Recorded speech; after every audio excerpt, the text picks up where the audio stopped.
Hi అండి, అందరూ ఎలా ఉన్నారు? బాగున్నారా? నేనైతే బాగున్నానండి. ఉపాధి పని అయితే పెట్టేశారు మా ఊర్లో. పని దగ్గర అయితే ఉన్నాను. చింత వరదండి. పని అయితే కొంచెం అయితే కంప అంతా పడింది. మా వాళ్ళు చాలా అంటే చాలా కష్టపడిపోతారు. ఏం చేద్దాం, కానీ ఎవరు పని వాళ్ళది అనుకోండి. ఎలా అంటే పని ఇప్పుడే చేసి నీళ్ళ కోసం అయితే కూర్చొని ఉన్నారు. గాసాల బాధ ఏంటి? మా మేకలకి ఏ ఉపయోగపడతాయో ఏమే అని చూసుకుంటూ ఉంటారు. అందులో మా చిన్నాన్న వచ్చాడండి.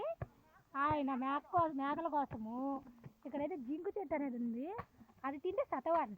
అవి మాకైతే తెలియదు. మా చిన్న ఆయన అడుగుతుంది, చెప్తాడు. ఉన్నాను బాబాయ్, ఇదే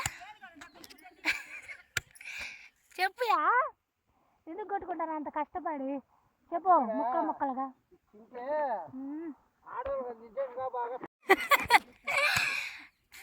ఆడవాళ్ళు తింటే దాంట్లో చదవ పడుతుందనా? ఇప్పుడు ఎవరికి ఏమో వచ్చినా వాళ్ళు కొడతానా? మేకలకు కదా. పని దగ్గరికి మా వాళ్ళు 10 మంది వస్తారండి. దాంతో సరదాగా అలా అయితే గడిచిపోద్ది.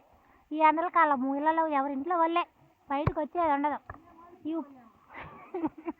ఈ ఉపాధి పని సంబరం అని అందరూ ఒక్కసాట జాయిన్ అయిపోతారు. సరదాగా ఉండిపోతారు అంటే. మా మా చిన్నవాడు చూడండి, అప్పుడు ఎప్పుడో చూశాడు కదా, చిన్నప్పుడు పెద్దోడయ్యారు లైట్గా. పనికి వస్తుంటే ఎక్కడ చూసాడో తెలియదు, పరిగెత్తుకుంటూ వచ్చేసాడు. మా చిన్న నోట్లో తోలింది. ఎప్పుడు చూస్తుందో తెలియదు. వాళ్ళ ఇంటి సైడ్ నుంచి వచ్చేసాడు ఇంటికి మాతో పాటు. ఓకేనండి, బాయ్ బాయ్. పని అయితే చేయాలి. ఇంకెక్కువసేపు ఈ వీడియో పట్టుకున్నాను అనుకో, కేకల మీద కేకలు పెడతాడు. ఈయన ఒక ఆయన కంప కొడుతున్నానని ఆయన చూపించలేదని చింతపోతాడు. ఏం చేద్దాం? ఓకేనండి, బాయ్ బాయ్.